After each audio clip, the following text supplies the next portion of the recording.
तो नमस्कार दोस्तों, एक बार फिर से स्वागत है आप सभी का हमारे इस प्यारे से चैनल में। आज की इस वीडियो में हम बात करने जा रहे हैं थ्रेसा नाम की इस बेहतरीन अपकमिंग सीरीज के बारे में, जो कि एक सर्वाइवल मूवी रहने वाली है। तो आज की इस वीडियो में हम इसी मूवी के बारे में बात करेंगे। तो आप हमारे इस चैनल पर नए हो तो चैनल को सब्सक्राइब कर ले, बेल आइकन दबाकर इसे ऑल पर सेट कर दे। आगे मैं इसकी और इन्फॉर्मेशन आपको बताता हूँ। थ्रैश 2026 में बनी एक अमेरिकी सर्वाइवल थ्रिलर फिल्म है जिसे टॉमी विरकोला ने लिखा और निर्देशित किया है। इसमें फोएबे डायनेवर, विटनी पीक और जिमन हॉसो ने अभिनय किया है। फिल्म में एक तटीय शहर को श्रेणी 5 के तूफान का सामना करना पड़ता है, जिसकी बाढ़ से खूंखार शार्क आ जाती हैं। विरकोला ने हाइपर ऑब्जेक्ट इंडस्ट्रीज के एडम मैके और केविन मेसिक के साथ मिलकर फिल्म का निर्माण किया है। सोनी पिक्चर्स ने मई 2024 में आधिकारिक तौर पर फिल्म की घोषणा की। जुलाई में मेलबर्न में फिल्म की शूटिंग शुरू हुई। शुरू में इसे सिनेमाघरों में रिलीज करने की योजना थी, लेकिन सोनी ने स्ट्रीमिंग रिलीज के लिए वितरण अधिकार नेटफ्लिक्स को हस्तांतरित कर दिए। फिल्म के शीर्षक में कई बदलाव हुए, जिनमें बेनेथ द स्टॉर्म और शिवर शामिल हैं। थ्रैश एल्बम 10 अप्रैल 2026 को संयुक्त राज्य अमेरिका में रिलीज हुई थी। इसे आलोचकों से मिली-जुली समीक्षाएं मिली। कथानक अमेरिका के पूर्वी तट पर स्थित एनीविले शहर श्रेणी 5 के तूफान हेनरी के आने का इंतजार कर रहा है। आसन्न खतरे के बावजूद डकोटा को अपनी हाल ही में दिवंगत मां के घर से बाहर निकलने में असमर्थता महसूस हो रही है, क्योंकि उसे खुले स्थानों से डर लगता है, एगोराफोबिया। वहीं गर्भवती लीसा शहर में फंसी हुई है और समय पर सुरक्षित स्थान पर नहीं पहुंच पा रही है। शहर के बाहर भाई बहन डी, रॉन और विल अपने अप्रशिक्षित पालक माता पिता बिली और राहेल के साथ शरण लेने के लिए मजबूर हैं। तूफान आता है और समुद्री लहरों से शहर की समुद्री दीवार टूट जाती है, जिससे एनीविले में बाढ़ आ जाती है और भारी तबाही मचती है। इसमें जानवरों के खून से लदे एक टैंकर ट्रक का फट जाना भी शामिल है, जिससे शार्क बाढ़ग्रस्त इलाके की ओर आकर्षित हो जाती हैं। डकोटा लीसा को उसकी कार में फंसा हुआ देखती है और उसे बचाकर उसके घर ले आती है। डकोटा के चाचा डेल, जो एक समुद्री शोधकर्ता हैं, एनीविले जाकर डकोटा को वहां से निकालने में मदद के लिए एक टीवी समाचार दल से मदद मांगते हैं। रास्ते में उन्हें पता चलता है कि नेली नाम की एक विशाल सफेद शार्क, जिसे उन्होंने टैग किया था, एनीविले इलाके में है। बाढ़ से सड़कें अवरुद्ध होने के कारण डेल और टीवी दल नाव से आगे बढ़ते हैं। घर में बाढ़ आने के बाद बिली और राहेल बाहर खड़ी अपनी स्नॉर्कल लगी पिकअप ट्रक तक पहुंचने की कोशिश करते हैं, लेकिन बाढ़ के पानी में उन पर बुल शार्क हमला कर देती हैं, जिससे राहेल की मौत हो जाती है और बिली बुरी तरह घायल हो जाता है। बिली किसी तरह तैरकर घर वापस पहुंच जाता है, जहां वो रॉन को ट्रक में वापस जाने के लिए मनाने की कोशिश करता है। लेकिन जब भाई बहन को पता चलता है कि बिली सरकारी सहायता राशि खुद रख रहा था, तो उनके बीच बहस हो जाती है। बिली और रॉन के बीच हाथापाई होती है। तभी डी उसे धक्का देकर वापस पानी में गिरा देती है, जहां एक बुल शार्क उसे खा जाती है। इससे रॉन को बाढ़ग्रस्त तहखाने में जाकर हथियार ढूंढने का मौका मिल जाता है। रॉन डायनामाइट का एक डिब्बा ले आता है और वे शार्क को वापस घर के अंदर बुलाकर डायनामाइट से उन्हें उड़ा देते हैं। तीनों भाई बहन ट्रक स्टार्ट करके वहां से भाग जाते हैं। बाढ़ का पानी बढ़ने पर डकोटा एक नाव लाने के लिए घर से निकलती है। वहां पहुंचकर वो देखती है कि उसका घर ढहने लगा है और लिसा को अंदर प्रसव पीड़ा हो रही है। लिसा किसी तरह बच निकलती है और पानी में ही बच्चे को जन्म देती है। डकोटा लिसा और उसके नवजात शिशु को बचाने की कोशिश करती है, लेकिन एक शार्क नाव को पलट देती है। डेल अपनी नाव से आता है और चारों ओर मंडरा रही शार्क को भगाकर डकोटा, लिसा और उसके बच्चे को पानी से बचा लेता है, जबकि नेली आखिरी शार्क को मार गिराती है। तबाह हुए एनीविले से दूर जाते समय डेल के सहकर्मी ग्रेग को पता चलता है कि एक और तूफान पूर्वी तट की ओर बढ़ रहा है। ढालना फीबी डायनेवर ने लिसा का किरदार निभाया है, जो एक गर्भवती महिला है और तूफान आने के बाद एनीविले शहर में फंस जाती है। विटनी पीक ने डकोटा का किरदार निभाया है, जो डेल की भतीजी है और एगोराफोबिया से पीड़ित है। जिमन हॉसो ने समुद्री शोधकर्ता डॉक्टर डेल एडवर्ड्स की भूमिका निभाई है। मैट नेबल ने बिली ओल्सन की भूमिका निभाई है, जो गोद लिए गए भाई बहनों के पिता हैं।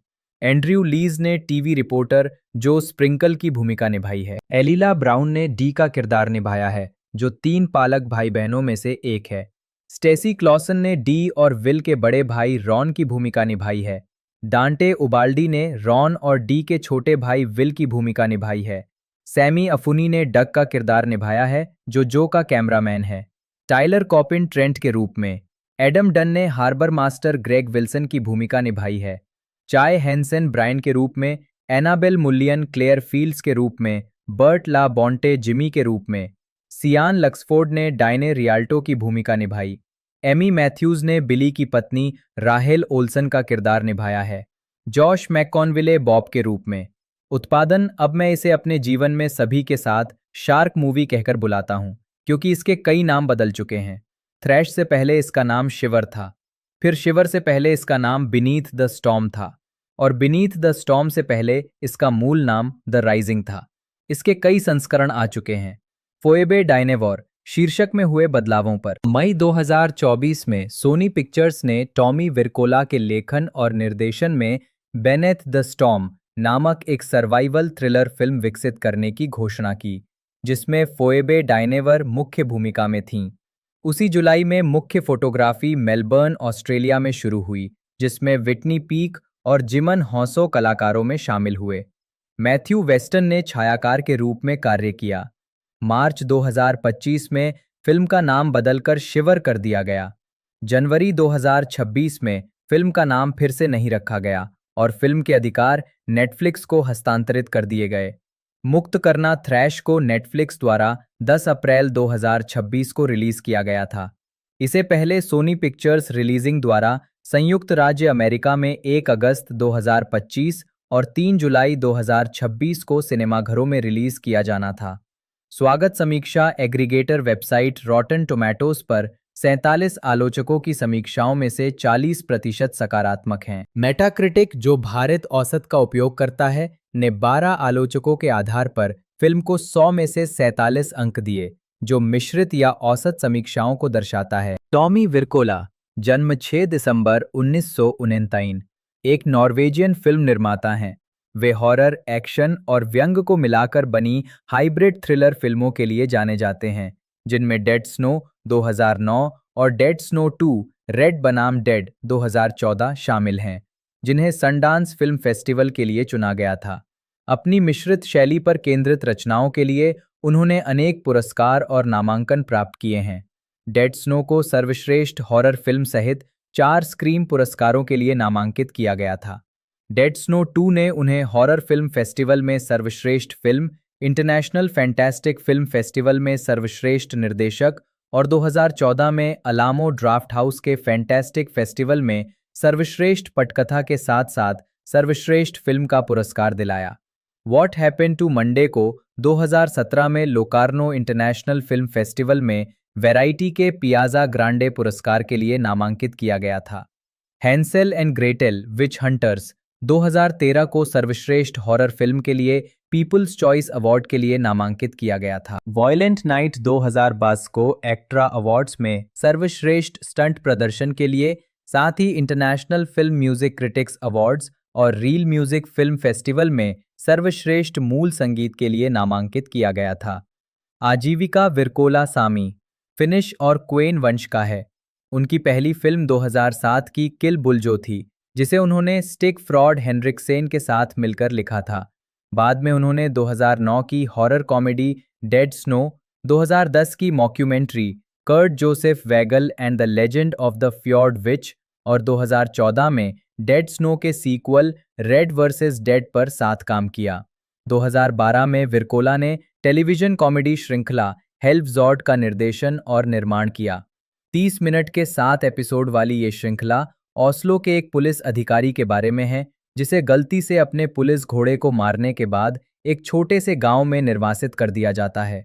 विरकोला की पहली अंग्रेजी भाषा की बड़े बजट की film Hansel and Gretel witch hunters 2013 में रिलीज हुई और इसे मुख्य रूप से नकारात्मक समीक्षाएं मिली। जेरेमी रेनर और जेमा आर्टर्टन अभिनीत ये फिल्म फिर भी आर्थिक रूप से सफल रही, जिसने $50 मिलियन के बजट पर दुनिया भर में 226.3 मिलियन डॉलर की कमाई की। नूमी रापेज और विलेम डेफो अभिनीत विज्ञान कथा film what happened to Monday और रापेज अभिनीत dark comedy film the trip क्रमशः 2017 और 2021 में रिलीज हुई थीं। विरकोला की अगली फिल्म वॉयलेंट नाइट एक डार्क कॉमेडी जिसमें डेविड हार्बर एक सतर्क सांता क्लॉस के रूप में अभिनय करते हैं, दिसंबर 2022 में रिलीज हुई थी। फिल्म को आलोचकों से आमतौर पर सकारात्मक समीक्षा मिली और इसने दुनिया भर में 76.6 मिलियन डॉलर की कमाई की।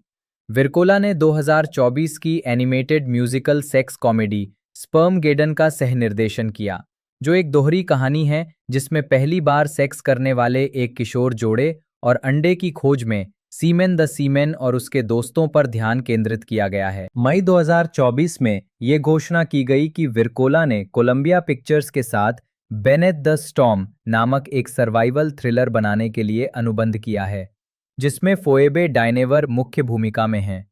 उसी अगस्त में ऑस्ट्रेलिया में मुख्य फोटोग्राफी शुरू हुई, जिसमें विटनी पीक और जिमन हॉसो भी शामिल हुए। मार्च 2025 में फिल्म का नाम बदलकर शिवर कर दिया गया। एडम मैके, जन्म 17 अप्रैल 1968, एक अमेरिकी पटकथा लेखक, निर्माता और निर्देशक हैं। मैके ने 1990 के दशक में एनबीसी के sketch comedy show Saturday night live (SNL) के मुख्य लेखक के रूप में अपने करियर की शुरुआत की। एसएनएल छोड़ने के बाद मैके ने 2000 के दशक में कॉमेडियन विल फेरेल के साथ उनकी कॉमेडी फिल्मों जैसे Anchorman, the legend of Ron Burgundy 2004, Talladega nights, the ballad of Ricky Bobby 2006 और द अदर गाइज 2010 में सहयोग किया। फेरेल और मैके ने कई टेलीविजन श्रृंखलाओं और फिल्मों का सह-लेखन और सह-निर्माण किया, और मैके ने स्वयं अपनी कंपनी गैरी सांचेज प्रोडक्शंस के माध्यम से अपनी वेबसाइट फनी और डाई का सह-निर्माण किया। फेरेल के साथ काम करने के अलावा मैके ने व्यंग्यात्मक फिल्में द बिग शॉट 2015, वाइज 2018 और डोंट लुक अप 2021 लिखीं और निर्देशित की।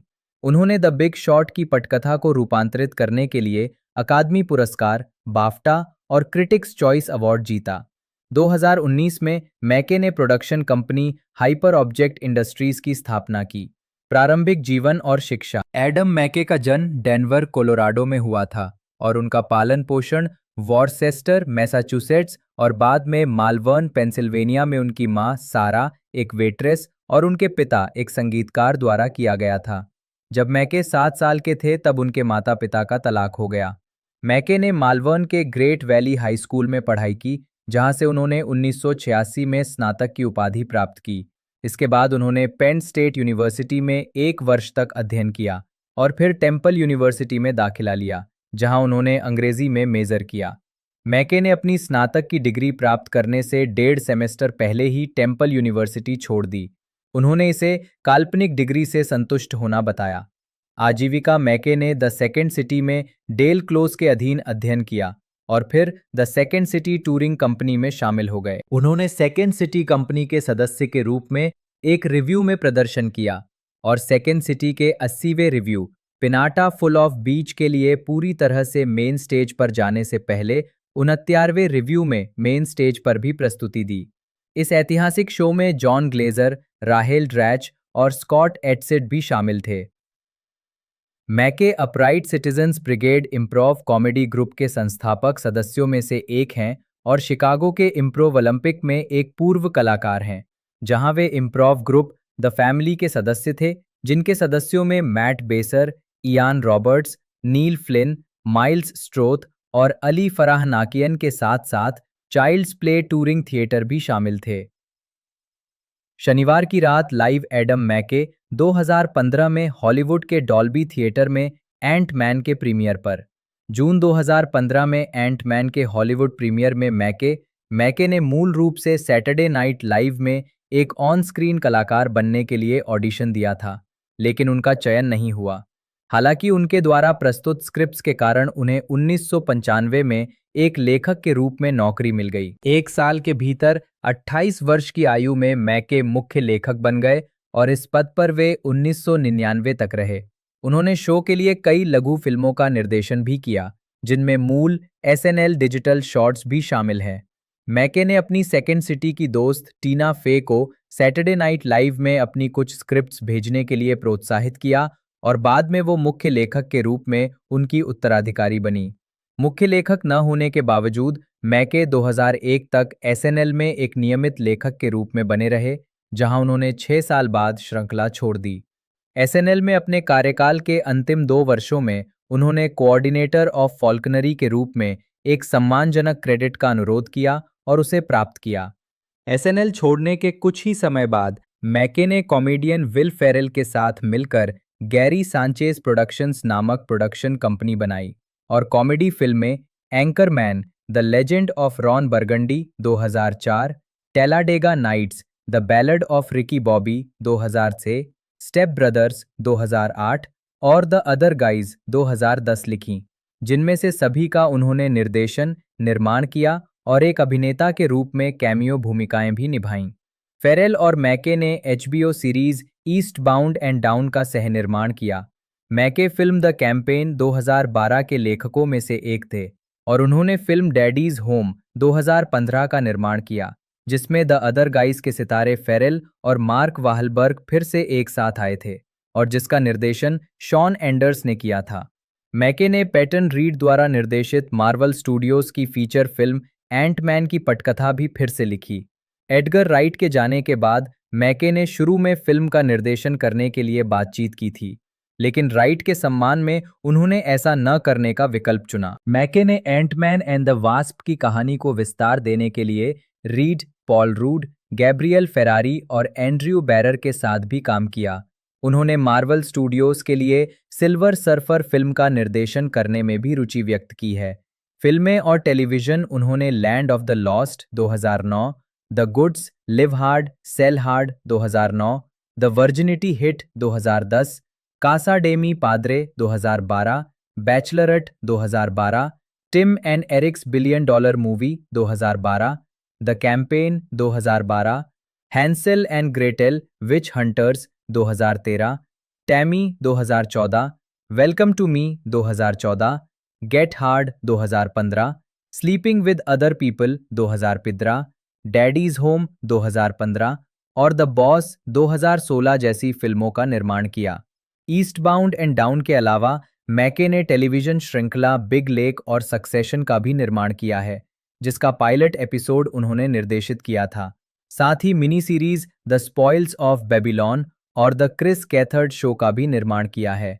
अप्रैल 2019 में मैके और फेरेल ने घोषणा की कि वे निर्माता साझेदार के रूप में अलग हो रहे हैं, लेकिन गैरी सैंचेज प्रोडक्शंस में वर्तमान में विकास या निर्माणाधीन सभी परियोजनाओं का निर्माण जारी रखेंगे। बाद में पता चला कि अलगाव का कारण ये था कि मैके ने फेरेल को बिना बताए जॉन सी रेली को show winning time the rise of the Lakers dynasty में जेरी बस की भूमिका के लिए चुना था। ये भूमिका फेरेल को बहुत पसंद थी। हाइपर ऑब्जेक्ट इंडस्ट्रीज 2019 में मैके ने एक नई production company hyper object industries की शुरुआत की, जिसका एचबीओ के साथ एक first look overall television deal है और पैरामाउंट पिक्चर्स के साथ एक फर्स्ट लुक फीचर डील भी है। हाइपर ऑब्जेक्ट इंडस्ट्रीज का पहला टेलीविजन प्रोजेक्ट एचबीओ का एक पायलट एपिसोड था, जो जेफ पर्लमैन की नॉन फिक्शन किताब शो टाइम, मैजिक, करीम, रिले और 1980 के दशक का लॉस एंजलिस लेकर्स राजवंश पर आधारित था। मैके ने पायलट एपिसोड का निर्देशन किया। हाल ही में मैके की हाइपर ऑब्जेक्ट इंडस्ट्रीज का एप्पल के साथ एक फर्स्ट लुक डील है। रास्ते पर लाने वाला नवंबर 2013 में एंकरमैन 2 के ऑस्ट्रेलियाई प्रीमियर में मैके ने विल फेरेल के साथ मिलकर Anchorman the legend of Ron Burgundy 2004, Talladega nights the ballad of Ricky Bobby 2006, step brothers 2008, the other guys 2010 और एंकरमैन 2 द लेजेंड कंटिन्यूज 2013 फिल्मों का निर्देशन और सहलेखन किया है। उन्होंने रॉन बर्गंडी पर आधारित एक वैकल्पिक फिल्म का भी निर्देशन किया है, जिसे Anchorman the legend of Ron Burgundy 2004 का पूरक माना जाता है।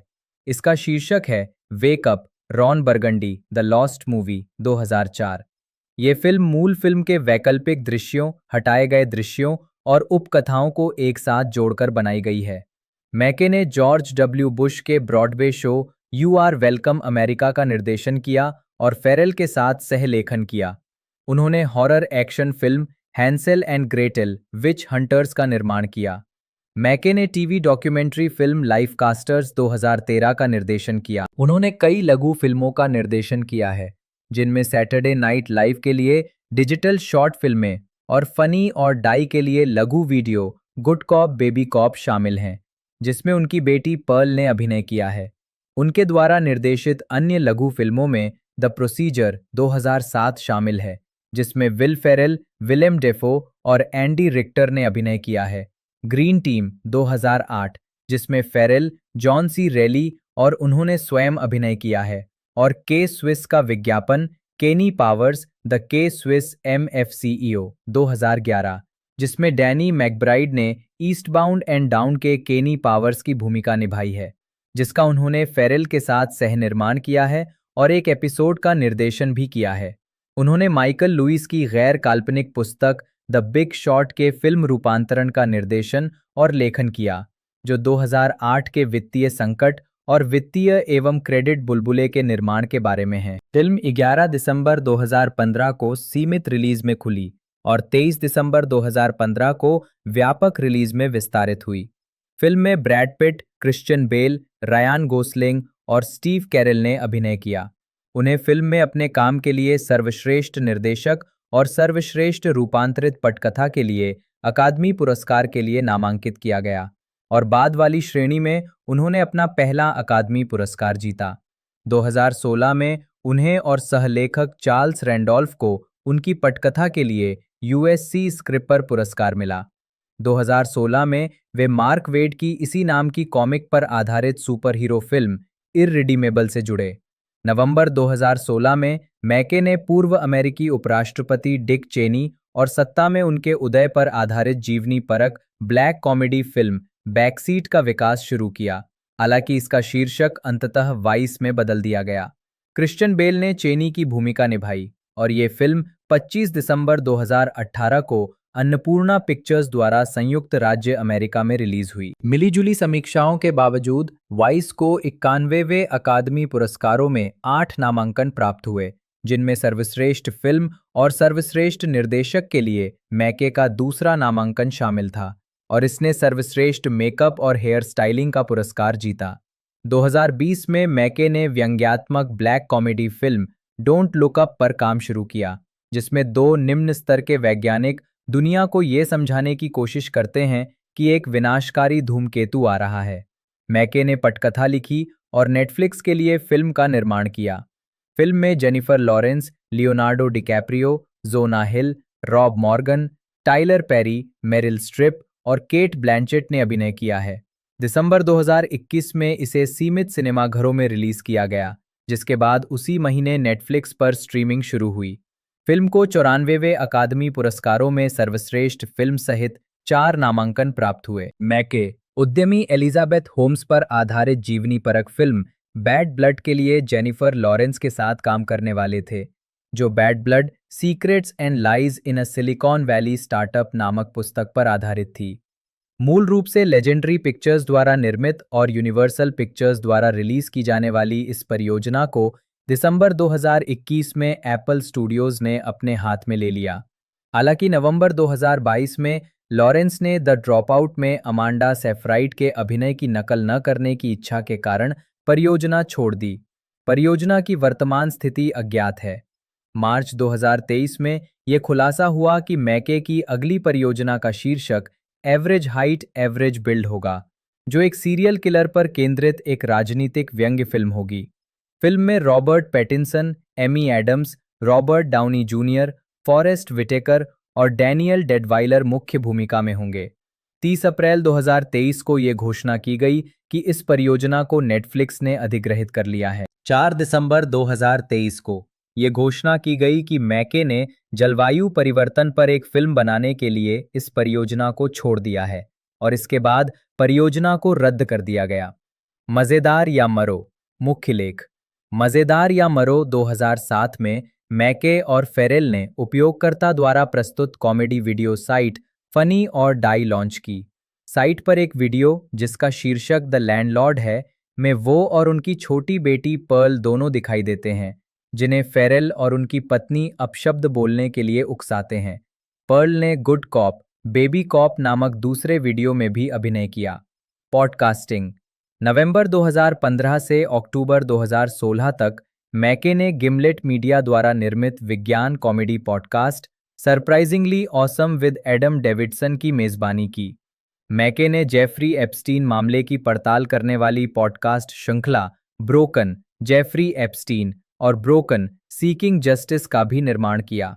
उनकी अगली पॉडकास्ट परियोजना डेथ एट द विंग ने 1980 और 1990 के दशक में हाई प्रोफाइल युवा बास्केटबॉल खिलाड़ियों की मौतों की एक श्रृंखला की जांच की। फरवरी 2022 में वो जेसन बैटमैन, विल अर्नेट और शॉन हैस द्वारा होस्ट किए जाने वाले एक हास्य पॉडकास्ट स्मार्टलेस में अतिथि के रूप में दिखाई दिए।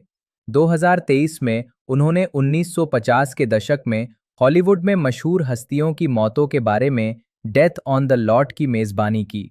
राजनीतिक दृष्टिकोण श्रृंखला का एक भाग संयुक्त राज्य अमेरिका में प्रगतिवाद विचारधाराओं, इतिहास और आंदोलन कार्यकर्ता और बुद्धिजीवी टिप्पणीकारों एडम्स गेंद बोइकोट्स कोहेन, ब्रायन फेवरे, उस्पष्टवादी Goodman Hartman, Hasan Hayes Kochinsky, Kulinski Lippman Lovett Marshall, Josh McKay चक्की, वालामूर Michael Morgan, Niebuhr Norris, Frank Oliver, Pakman Piker, रेहरी चर्टसन, रीडरी sir Robinson, Seder Sinclair, Sirota Stephens, Stewart Tarbell, Uygur Wagner, विन न्यायविद राजनेताओं, साहित्य, मीडिया, पार्टियां सोचता हूं, अन्य संगठन, आइकन, राजनीति पोर्टल, झंडा, संयुक्त राज्य अमेरिका पोर्टल, वीटीई मैके बंदूक, नियंत्रण और गर्भपात के अधिकारों का समर्थन करते हैं।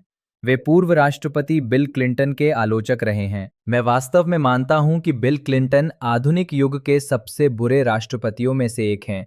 मैके ने बैंकों के विनियमन में ढील देने और मीटू आंदोलन के आलोक में क्लिंटन के निजी जीवन की आलोचना की। मैके एक गैर पक्षपात पूर्ण भ्रष्टाचार विरोधी संगठन रिप्रेजेंटेटिव्स की क्रिएटिव काउंसिल में कार्यरत हैं। वे डेमोक्रेटिक पार्टी के समर्थक थे और उन्होंने 2016 और फिर 2020 में बर्नी सैंडर्स को संयुक्त राज्य अमेरिका के राष्ट्रपति पद के लिए समर्थन दिया। वे खुद को एक लोकतांत्रिक समाजवादी मानते हैं और 2019 में डेमोक्रेटिक सोशलिस्ट्स ऑफ अमेरिका में शामिल हुए। मैके की फिल्म वाइस में इराक युद्ध में डेमोक्रेट्स की भूमिका के प्रति नरम रुख अपनाने के लिए उनकी आलोचना की गई थी, जिसे उन्होंने बाद में एक गलती बताया। मुझे इस बात का अफसोस है कि मैंने डेमोक्रेट्स को और अधिक दोषी नहीं ठहराया जिन्होंने इराक युद्ध में साथ दिया। मैंने गलतियां की, समीक्षाएं पढ़ीं और कहा, हाँ ठीक है, उन्होंने मार्च 2022 में वैरायटी को बताया। अक्टूबर 2023 में मैके ने अमेरिकी राष्ट्रपति जो बाइडेन को आर्टिस्ट फॉर सीज फायर का खुला पत्र लिखकर गाजा पर इजरायली बमबारी रोकने का आह्वान किया। सितंबर 2025 में उन्होंने फिल्म वर्कर्स फॉर पैलेस्टाइन के साथ एक खुली प्रतिज्ञा पर हस्ताक्षर किए, जिसमें उन्होंने इजरायली फिल्म संस्थानों के साथ काम न करने का वादा किया, जो फिलिस्तीनी लोगों के खिलाफ नरसंहार और रंगभेद में शामिल हैं। 6 नवंबर 2024 को डोनाल्ड ट्रंप के 2024 के राष्ट्रपति चुनाव जीतने के बाद मैके ने घोषणा की कि वो डेमोक्रेटिक पार्टी छोड़ रहे हैं और एक्स पर लिखा, डेमोक्रेटिक पार्टी को छोड़ने का समय आ गया है। मैं ग्रीन पार्टी या वर्किंग फैमिलीज में पंजीकरण करा रहा हूं, लेकिन नए विचारों के लिए खुला हूं। अगस्त 2025 में मैके राइटर्स गिल्ड ऑफ अमेरिका के 2300 से अधिक सदस्यों में से एक थे, जिन्होंने डोनाल्ड ट्रंप प्रशासन की कार्रवाइयों की निंदा करते हुए एक खुले पत्र पर हस्ताक्षर किए, विशेष रूप से अभिव्यक्ति की स्वतंत्रता पर उनके अभूतपूर्व सत्तावादी हमले की आलोचना की। सक्रियतावाद। मैके जलवायु कार्रवाई के लिए एक प्रमुख आवाज हैं। 2022 में उन्होंने जलवायु आपातकालीन कोष को $4 मिलियन दान किए और इसके निदेशक मंडल में शामिल हुए। उन्होंने जस्ट स्टॉप ऑयल को भी दान दिया है। 2023 में मैके ने जलवायु आपातकाल के बारे में जागरूकता बढ़ाने और कार्रवाई को संगठित करने के लिए येलो डॉट स्टूडियो की स्थापना की। फिल्मोग्राफी। फीबी हैरियट डाइनेवर, जन्म 17 अप्रैल 1995, एक अंग्रेजी अभिनेत्री हैं। वो the colour room 2021, fair play 2023 और इनहेरिटेंस 2025 जैसी फिल्मों के साथ साथ पीरियड ड्रामा ब्रिजर्टन 2020-2022 की पहली 2 श्रृंखलाओं में अभिनय के लिए जानी जाती हैं। उन्हें 2024 में बाफ्टा राइजिंग स्टार अवार्ड के लिए नामांकित किया गया था। डाइनेवर ने अपने करियर की शुरुआत बीबीसी वन के स्कूली ड्रामा वाटरलू रोड 2009-2010 में एक बाल कलाकार के रूप में की थी। इसके बाद उन्होंने बीबीसी सीरीज प्रिजनर्स वाइव्स 2012-2013 और डिकेंसियन 2015-2016 और TV land comedy drama younger 2017-2021 में आवर्ती भूमिकाएं निभाईं। साथ ही क्रैकल क्राइम सीरीज स्नैच 2017-2018 में मुख्य भूमिका भी निभाईं। प्रारंभिक जीवन। फीबी हैरियट डाइनेवर का जन्म 17 अप्रैल 1995 को ग्रेटर मैनचेस्टर के ट्रैफर्ड जिले में पटकथा लेखक टिम डाइनेवर और अभिनेत्री सैली डाइनेवर के घर हुआ था। उनके दादा दादी शर्ली और जेरार्ड डाइनेवर भी टेलीविजन उद्योग में काम करते थे। उनके 2 छोटे भाई बहन हैं, भाई सैमुअल और बहन हैटी। डाइनेवर ने अल्ट्रिंच में ओकफील्ड नर्सरी स्कूल और फिर स्टॉकपोर्ट में चैडल हुल में स्कूल में शिक्षा प्राप्त की। आजीविका आरंभ 2009-2019। 2009 में 14 वर्षीय डाइनेवर को वाटरलू रोड की 5वीं श्रृंखला में सियोभान मैली के रूप में अपनी पहली भूमिका मिली। बाद में उन्होंने मॉनरो और द मस्केटियर्स जैसे कई ब्रिटिश नाटकों में अभिनय किया। फिर उन्होंने बीबीसी ड्रामा प्रिजनर्स वाइव्स में एक गैंगस्टर की बेटी लॉरेन के रूप में सहायक भूमिका निभाई। 2014 में वो द विलेज की दूसरी श्रृंखला में दिखाई दी और 2015 से 2016 तक उन्होंने डिकेंसियन में मार्था क्रैचिट की भूमिका निभाई। 2016 में ये घोषणा की गई कि डाइनेवर ल्यूक पास्क्वालिनो और रूपर्ट ग्रिंट के साथ crackle crime comedy series snatch में अभिनय करेंगी, जिससे अमेरिकी टेलीविजन में उनका पदार्पण होगा। ये सीरीज 16 मार्च 2017 को रिलीज हुई और बाद में इसे दूसरे सीजन के लिए नवीनीकृत किया गया। 2017 में डाइनेवर ने TV land comedy drama series younger में क्लेयर की आवर्ती भूमिका में काम करना शुरू किया, जो जोश निको टॉर्टोरेला की आयरिश मंगेतर है। फिल्म क्षेत्र में महत्वपूर्ण प्रगति और कार्य 2020-2019 में डाइनेवर को डैफ्नी ब्रिजर्टन के रूप में चुना गया, जो शॉन्डा राइम्स द्वारा निर्मित नेटफ्लिक्स पीरियड ड्रामा ब्रिजर्टन के पहले सीजन की मुख्य किरदार थी। ये ड्रामा रीजेंसी रोमांस उपन्यास द ड्यूक एंड आई पर आधारित है और दिसंबर 2020 में प्रीमियर हुआ था। उन्होंने 2022 में शो की दूसरी सीरीज में सहायक कलाकार के रूप में अपनी भूमिका दोहराई, अब डैफ्नी बेसेट के रूप में उनके विवाह के बाद। डाइनेवर ने जनवरी 2023 में पुष्टि की कि वो सीजन 3 में दिखाई नहीं देंगी, लेकिन भविष्य में वापसी की संभावना को खुला रखा।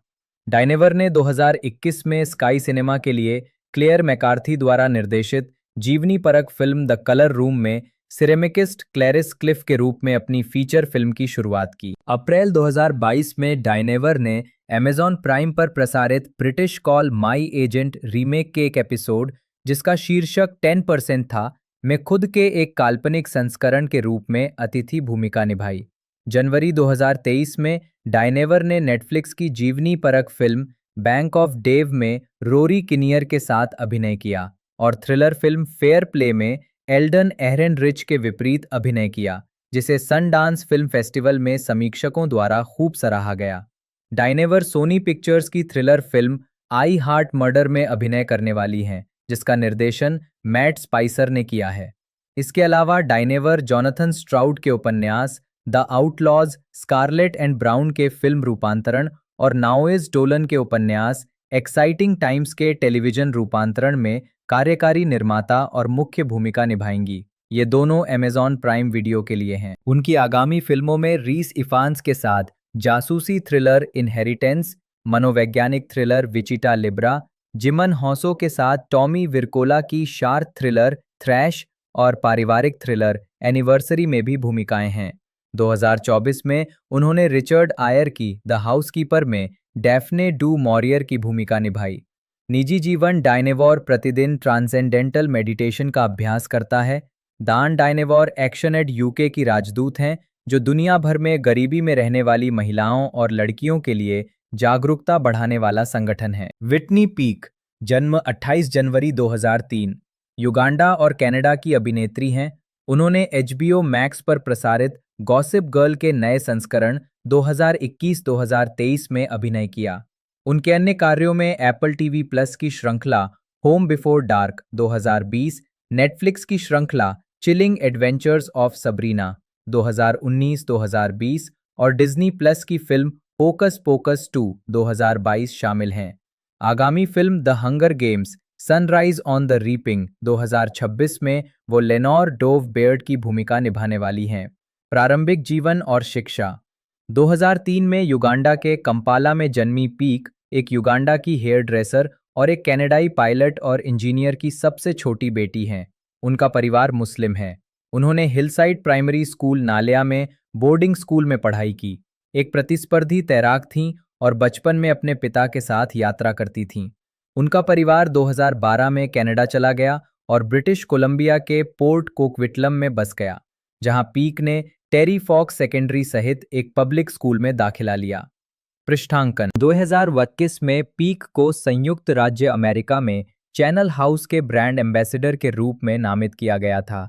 2023 में पीक को चैनल सुगंध कोको मैडमोजेल के चेहरे के रूप में नियुक्त किया गया था। जिमोन गैस्टन हॉन्सो, फ्रेंच, जन्म 24 अप्रैल 1974, एक बेनिन अमेरिकी अभिनेता हैं। उन्होंने अपने करियर की शुरुआत संगीत वीडियो में अभिनय से की और film without you I am nothing 1990 से अपने फिल्मी करियर की शुरुआत की।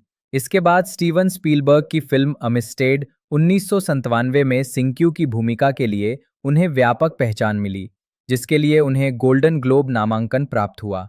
इन अमेरिका 2002 और ब्लड डायमंड 2006 में अपने अभिनय के लिए हॉन्सो को सर्वश्रेष्ठ सहायक अभिनेता के अकादमी पुरस्कार के लिए नामांकित किया गया था। मार्वल सिनेमैटिक यूनिवर्स में उन्होंने guardians of the Galaxy 2014, captain Marvel 2019 और व्हाट इफ 2021 में कोराथ द परसुअर की भूमिका निभाई है। डीसी एक्सटेंडेड यूनिवर्स में वो एक्वामैन 2018 में, फिशरमैन किंग और शाज़म 2019, ब्लैक एडम 2022 और Shazam fury of the gods 2023 में जादूगर शाज़म के रूप में दिखाई देते हैं। उनकी अन्य उल्लेखनीय फिल्मों में Stargate 1994, Gladiator 2000, Constantine the island दोनों 2005, special forces 2011, how to train your dragon 2 2014, furious 7 2015, the legend of Tarzan 2016, a quiet place part 2 2021, Gran Turismo, Rebel Moon part 1, a child of fire दोनों 2023, Rebel Moon part 2, the Scargiver और a quiet Place de 1 दोनों 2024 शामिल हैं। Hounsou ने वृत्तचित्र film in search of voodoo roots to heaven 2018 से निर्देशन के क्षेत्र में पदार्पण किया। प्रारंभिक जीवन। हॉन्सो का जन्म कोटोनू, बेनिन में अल्बर्टीन और पियरे हॉन्सो के घर हुआ था। वो 12 वर्ष की आयु में अपने भाई एडमंड के साथ फ्रांस के लियोन में आकर बस गए। वहां पहुंचने के तुरंत बाद उन्होंने स्कूल छोड़ दिया और कुछ समय के लिए बेघर रहे। एक फोटोग्राफर से आकस्मिक मुलाकात के कारण उनका परिचय फैशन डिजाइनर थियरी मुगलर से हुआ, जिन्होंने हॉन्सो को मॉडलिंग में करियर बनाने के लिए प्रोत्साहित किया। 1987 में वो एक मॉडल बन गए और पेरिस में अपना करियर स्थापित किया। उन्हें पोर्ट डे क्लीची में देखा गया था। वो 1990 में संयुक्त राज्य अमेरिका चले गए। आजीविका अभिनय। 2013 में डिपकॉन के अंतिम उद्घाटन समारोह में हॉन्सो। 1989 और 1991 के बीच हॉन्सो पाउला अब्दुल के स्ट्रेट अप, टीना टर्नर के I don't wanna lose you, Janet Jackson के love will never do without you और मैडोना के एक्सप्रेस योरसेल्फ के संगीत वीडियो में दिखाई दिए। वो एन वोग के होल्ड ऑन के संगीत वीडियो में भी दिखाई देते हैं। हॉन्सो ने 1990 में सैंड्रा बर्नहार्ट की film without you I am nothing से अपने फिल्मी करियर की शुरुआत की। उन्होंने बेवर्ली हिल्स 90210 और ईआर में टेलीविजन भूमिकाएं निभाईं और एलियास में अतिथि भूमिका निभाई। उन्होंने विज्ञान कथा फिल्म स्टारगेट में एक बड़ी भूमिका निभाई। 1997 में स्टीवन स्पीलबर्ग की फिल्म अमिस्टेड में सिंक्यू की भूमिका के लिए हॉन्सो को व्यापक आलोचनात्मक प्रशंसा और गोल्डन ग्लोब पुरस्कार नामांकन प्राप्त हुआ और 2000 में फिल्म ग्लैडिएटर में जुबा के रूप में उन्हें और अधिक पहचान मिली। 2004 में उन्हें इन अमेरिका के लिए सर्वश्रेष्ठ सहायक अभिनेता के अकादमी पुरस्कार के लिए नामांकित किया गया, जिससे वे ऑस्कर के लिए नामांकित होने वाले चौथे अफ्रीकी पुरुष बन गए। 2005 में उन्होंने इवान मैकग्रेगर और स्कारलेट जोहानसन के साथ फिल्म द आइलैंड में एक भाड़े के सैनिक की भूमिका निभाई। 2006 में उन्होंने ब्लड डायमंड में अपने प्रदर्शन के लिए सर्वश्रेष्ठ सहायक अभिनेता का राष्ट्रीय समीक्षा बोर्ड पुरस्कार जीता और इस प्रदर्शन के लिए broadcast film critics association, screen actors guild पुरस्कार और अकादमी पुरस्कार नामांकन प्राप्त किए। हॉसो ने 2009 की विज्ञान कथा फिल्म पुश में एजेंट हेनरी कार्वर के रूप में सहायक भूमिका निभाई थी। 2011 में उन्होंने फ्रांसीसी फिल्म फोर्सेस स्पेशल्स में एक फ्रांसीसी कमांडो के रूप में अभिनय किया। निर्देशक टिम स्टोरी ने IGN को बताया कि अगर उन्होंने तीसरी फैंटास्टिक फोर फिल्म बनाई होती तो वे चाहते कि हॉसो ब्लैक पैंथर का किरदार निभाएं। नवंबर 2008 में ये घोषणा की गई कि हाउनसू इसी नाम की टेलीविजन श्रृंखला में ब्लैक पैंथर की आवाज देंगे। उन्होंने बेंजामिन वॉकर और ब्रैडली कूपर के साथ जॉन मिल्टन की पैराडाइज लॉस्ट के फिल्म संस्करण में अब्दिएल की भूमिका निभाने के लिए साइन किया था, लेकिन फिल्म को फरवरी 2012 की शुरुआत में रद्द कर दिया गया। 2013 में वो पाउला पैटन के साथ कॉमेडी फिल्म बैगेज क्लेम में दिखाई दिए। उन्होंने how to train your dragon 2 में ड्रैगो ब्लॉडफिस्ट को आवाज दी और मार्वल स्टूडियोज की film guardians of the galaxy में कोराथ द परसुअर की भूमिका निभाई, दोनों 2014 में। उन्होंने 2015 की दो फिल्मों सेवेंथ सन और फ्यूरियस 7 में खलनायक की भूमिका निभाई। बाद वाली film the fast and the furious franchise की 7वीं किस्त है। फरवरी 2016 में ये बताया गया कि हॉन्सू टेलीविजन श्रृंखला वेवॉर्ड पाइन्स के दूसरे सीजन में शामिल होंगे। 2016 में ही उन्होंने द लेजेंड ऑफ टार्जन में चीफ मबोंगा की भूमिका निभाई। 2018 में हॉन्सो DC एक्सटेंडेड यूनिवर्स में शामिल हुए, जहां उन्होंने एक्वामैन में फिशरमैन किंग रिको को आवाज दी। इस किरदार को एंड्रयू क्रॉफर्ड ने मोशन कैप्चर किया था। इसके बाद उन्होंने शाज़म 2019 में रॉन सेफस जोन्स की जगह विजार्ड शाज़म की भूमिका निभाई। उन्होंने ब्लैक एडम 2022 और Shazam fury of the gods 2023 में अपनी भूमिका दोहराई। 2019 में ही उन्होंने मार्वल स्टूडियोज की फिल्म कैप्टन मार्वल में कोराथ के रूप में और फिर एनिमेटेड सीरीज व्हाट इफ में अपनी भूमिका दोहराई। नवंबर 2022 में ये घोषणा की गई कि हॉन्सू ग्रैंड टूरिज्मो वीडियो गेम पर आधारित फिल्म के कलाकारों में शामिल हो गए हैं, जिसमें गैरी हैलीवेल उनकी पत्नी की भूमिका निभा रही हैं। जनवरी 2025 में हॉन्सो ने दावा किया कि अपने पूरे करियर के दौरान उन्हें हॉलीवुड में अन्य अश्वेत अभिनेताओं द्वारा अनुभव की जाने वाली चुनौतियों का सामना करना पड़ा है, जिसमें टाइपकास्ट होना भी शामिल है, और दावा किया कि उन्हें हमेशा अनुचित मुआवजा मिलता रहा है। उन्होंने इस दुर्दशा के लिए प्रणालीगत नस्लवाद को दोषी ठहराते हुए कहा कि अकादमी पुरस्कार के लिए 2 बार नामांकित होने के बावजूद वो अभी भी जीवन यापन के लिए आर्थिक रूप से संघर्ष कर रहे हैं। मॉडलिंग 24 फरवरी 2007 को ये घोषणा की गई कि हॉन्सो कैल्विन क्लेन के नए अंडरवियर मॉडल होंगे। उस समय उनका प्रतिनिधित्व लॉस एंजलिस के मॉडलिंग एजेंट उमर एल्बर्टो कर रहे थे। अन्य कार्य 2010 में हॉन्सो को ESPN की 2010 फीफा विश्व कप के लिए 32 टीमें एक सपना विज्ञापनों की श्रृंखला में कथावाचक के रूप में दिखाया गया था। उन्होंने 22 सितंबर 2009 को संयुक्त राष्ट्र में जलवायु परिवर्तन पर शिखर सम्मेलन में भाषण दिया। 1 दिसंबर 2009 को उन्होंने फ्रांसीसी मीडिया से कहा कि विकसित देशों को जलवायु परिवर्तन में उनके योगदान के लिए जवाबदेह ठहराया जाना चाहिए। 2018 में हॉन्सो ने वृत्तचित्र film in search of voodoo roots to heaven के साथ निर्देशन में पदार्पण किया, जो पश्चिम अफ्रीकी वोडून के इतिहास, प्रकृति और धार्मिक प्रथाओं की पड़ताल करती है। वृत्तचित्र का प्रीमियर 10 मार्च 2018 को मियामी अंतर्राष्ट्रीय फिल्म महोत्सव में हुआ। 2024 में हॉन्सो ने दक्षिण अफ्रीकी रिकॉर्ड निर्माता और DJ ब्लैक कॉफी के ओड टू एंसेस्टर्स गीत पर अतिथि प्रदर्शन किया, जिसे जैक स्नाइडर की film rebel Moon part 2 the scar giver से प्रेरित एक EP में शामिल किया गया था। निजी जीवन 2007 में हॉसो ने मॉडल किमोरा ली सिमंस को डेट करना शुरू किया।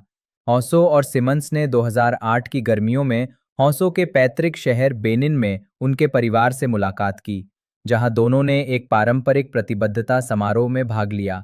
उन्होंने पारंपरिक वस्त्र पहने थे और हॉसो के परिवार की उपस्थिति में समारोह का उपयोग ये पुष्टि करने के लिए किया कि वे एक दूसरे के प्रति 100% समर्पित हैं। हालांकि उन्होंने इस बात पर जोर दिया कि ये समारोह शादी नहीं थी। किमोरा ली सिमंस के show Kimora life in the fab lane के पहले एपिसोड में उन्हें उनके पति के रूप में दिखाया गया था। 2009 में सिमंस ने उनके बेटे को जन्म दिया। हॉन्सो और सिमंस, जिनकी संयुक्त राज्य अमेरिका में कभी भी कानूनी रूप से शादी नहीं हुई थी, ने नवंबर 2012 में अपने अलगाव की घोषणा की। फिल्मोग्राफी पतली परत वर्ष शीर्षक भूमिका नोट्स 1990, तुम्हारे बिना मैं कुछ भी नहीं हूँ पूर्व प्रेमी 1992, गैर कानूनी प्रवेश बेंच पर कैदी 1993, जोई की हत्या मोइज 1994, स्टारगेट होरस जिमोन के रूप में श्रेय दिया गया 1997, बेईमानी से मिला लाभ फ्याह अमिस्ताद जोसेफ सिंक्यू 1998, गहरा उदय वीवो 2000, तलवार चलाने वाला जुबा। विरोध के बावजूद क्लैरिस क्लिफ ने मिट्टी के बर्तनों के कारखाने में काम करते हुए अपने विचारों को लगातार सामने रखा। अपनी कमाई बढ़ाने के लिए किसी एक कौशल में महारत हासिल करने के बजाय उन्होंने उत्पादन के विभिन्न पहलुओं को सीखने के लिए एक कारखाने में एनामेलर के रूप में और फिर लिथोग्राफर के रूप में अप्रेंटिसशिप शुरू की। अपनी विधवा माँ और बहन का सहारा बनते हुए भी बार बार नौकरी बदलने से उन्हें गरीबी का सामना करना पड़ रहा था। सभी कारखानों में महिलाओं की डिजाइन संबंधी अपेक्षाओं को लेकर विक्टोरियन सोच ही प्रचलित थी। क्लिफ को फिर एक अन्य कारखाने में मॉडलर के रूप में अप्रेंटिसशिप मिली, जो एक ऐसा पद था जिसे महिलाएं शायद ही कभी निभाती थीं, और उन्होंने डिजाइनर फ्रेड रिजवे के साथ अप्रेंटिसशिप शुरू की। कारखाने के मालिक कॉली शॉर्टर ने उनकी प्रतिभा की सराहना की। 1926 की आम हड़ताल के कारण नए सिरेमिक बनाने के लिए पर्याप्त सामग्री उपलब्ध नहीं थी। क्लिफ जानती थीं कि कारखाने में बिना सजावट वाले निम्न स्तरीय सिरेमिक का एक बड़ा भंडार मौजूद है। उन्होंने उन पर मौजूद खामियों को चमकीले आर्ट डेको शैली के पैटर्न से ढक दिया, जिससे उनकी बिजारे रेंज का निर्माण हुआ। मिट्टी के बर्तनों के संशयवादी मुख्य विक्रेता ने सिरेमिक को ऑक्सफोर्ड की एक दुकान में ले गया, क्योंकि वहां एक महिला खरीदार थी। दुकान ने सारा स्टॉक खरीद लिया। शॉर्टर और क्लिफ ने बाद में महिलाओं को लक्षित करके मार्केटिंग की, जिसमें मशहूर हस्तियों के समर्थन से उत्पादों को फैशनेबल बनाया गया। महामंदी के दौरान क्लिफ के डिजाइन वाले मिट्टी के बर्तनों की बिक्री के कारण कारखाना चलता रहा। उनका शॉर्टर के साथ प्रेम संबंध शुरू हुआ और अंततः 1940 में उनकी पत्नी की मृत्यु के बाद उन्होंने शादी कर ली। धालना फोएबे डाइनेवर। क्लैरिस क्लिफ के रूप में मैथ्यू गूडे ने कोली शॉर्टर की भूमिका निभाई। कैरी फॉक्स एन क्लिफ के रूप में, डार्सी शॉ डॉट क्लिफ के रूप में, गाय शॉर्टर के रूप में ल्यूक नॉरिस, ब्रॉनविन जेम्स बेट्टी के रूप में राहेल शेंटन ने एनी शॉर्टर की भूमिका निभाई। डोरीन ब्लैकस्टॉक वेरा के रूप में, टोनी पिट्स ने जैक वॉकर की भूमिका निभाई। बिल पैटरसन ने गॉर्डन फोर्सिथ की भूमिका निभाई। एड्रियन रॉलिंस ने जॉन की भूमिका निभाई। फ्रेड रिजवे के रूप में डेविड मॉरिसी, ऑलिवर हंटिंगटन रेक के रूप में। उत्पादन इस फिल्म का निर्माण कैस्पियन फिल्म्स, स्काई सिनेमा और क्रिएटिव इंग्लैंड ने किया है। थेम्बिसा कोचरन और जॉर्जी पेजेट इसके निर्माता हैं, जबकि नील जोन्स सह निर्माता हैं। स्काई की लॉरा ग्रेंज, क्रिएटिव इंग्लैंड के पॉल एश्टन और मीडिया फाइनेंस कैपिटल के डेविड गिलबेरी, चार्ली डॉर्फमैन और मार्लन वोगलगेसांग इसके कार्यकारी निर्माता हैं। इसका निर्देशन क्लेयर मैकार्थी ने किया है और इसे क्लेयर पीट ने लिखा है। मार्च 2021 में ये घोषणा की गई थी कि फीबी डाइनेवर क्लिफ की भूमिका निभाएंगी और मैथ्यू गुड उनके साथ कॉली शॉर्टर के रूप में नजर आएंगे। अन्य कलाकारों में Carrie Fox, David Morrissey, Darcy Shaw और ल्यूक नॉरिस शामिल थे। मुख्य photography Stoke on Trent, Birmingham और द ब्लैक कंट्री में लोकेशन पर हुई। स्थानीय समाचार पत्रों ने लॉन्गटन में ग्लैडस्टोन पॉटरी संग्रहालय में क्रू की रिपोर्ट की। मुक्त करना। 28 अक्टूबर 2021 को लंदन में एक स्क्रीनिंग आयोजित की गई थी। फिल्म का प्रीमियर स्काई सिनेमा और सिनेमा घरों में 12 नवंबर 2021 को हुआ था। स्वागत समीक्षा एग्रीगेटर वेबसाइट रॉटन टोमेटोज पर 7 आलोचकों की 100% समीक्षाएं सकारात्मक हैं। औसत रेटिंग 6.7/10 है। मैथ्यू विलियम गुडे, जन्म 3 अप्रैल 1978, एक अंग्रेजी अभिनेता हैं। उन्होंने 2002 में एबीसी के television film confessions of an ugly stepsister से अपने फिल्मी करियर की शुरुआत की। उनकी सफलता का राज romantic comedy film chasing liberty 2004 में था, जिसके लिए उन्हें टीन चॉइस अवार्ड्स में choice breakout movie star male श्रेणी में नामांकन मिला। इसके बाद उन्होंने वुडी एलन की match point 2005, romantic comedy imagine me and you 2006 और पीरियड ड्रामा कॉपीइंग बीथोवेन 2006 जैसी कई फिल्मों में सहायक भूमिकाएं निभाईं। उन्हें 2008 में उपन्यास ब्राइड्स हेड रिविजिटेड के फिल्म रूपांतरण में चार्ल्स राइडर और सुपर हीरो फिल्म वॉचमैन 2009 में ओज़िमैंडियास के रूप में अपने अभिनय के लिए प्रशंसा मिली।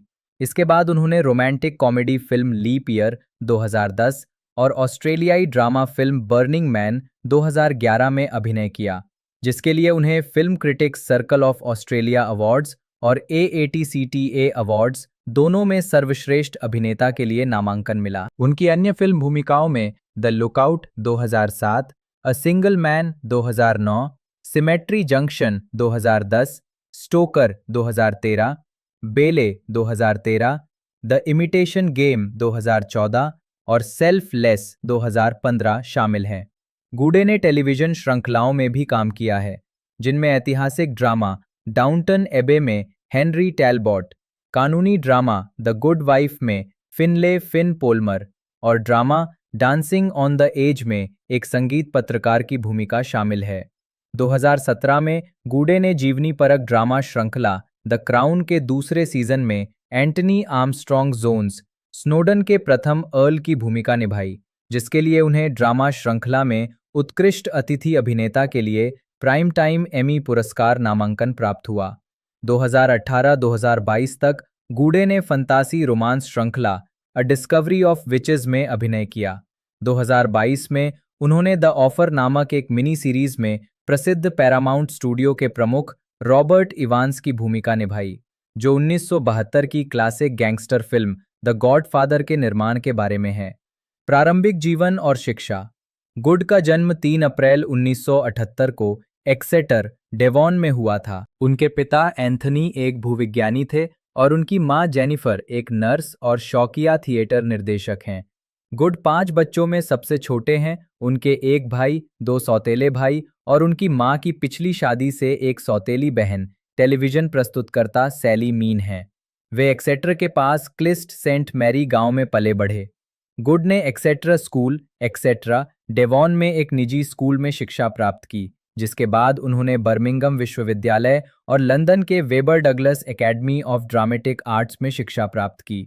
आजीविका। गुड ने बीबीसी के production inspector Lynley mysteries a suitable vengeance में इंस्पेक्टर लिनली के भाई पीटर लिनली का किरदार निभाया और ग्रेगरी मैग्वायरे के इसी नाम के उपन्यास और विलियम शेक्सपियर के नाटक द टेम्पेस्ट पर आधारित TV film confessions of an ugly stepsister में सह कलाकार के रूप में काम किया।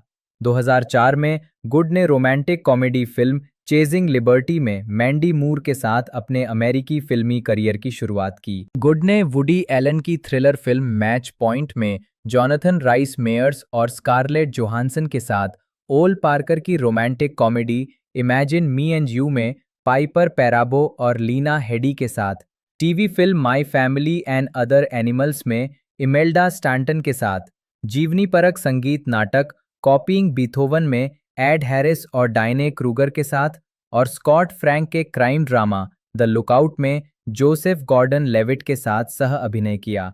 उन्होंने एंथनी ट्रॉलोप के इसी नाम के उपन्यास पर आधारित BBC mini series he new he was right में ब्रुक बर्गेस की भूमिका को एक अनोखे अंदाज में निभाया।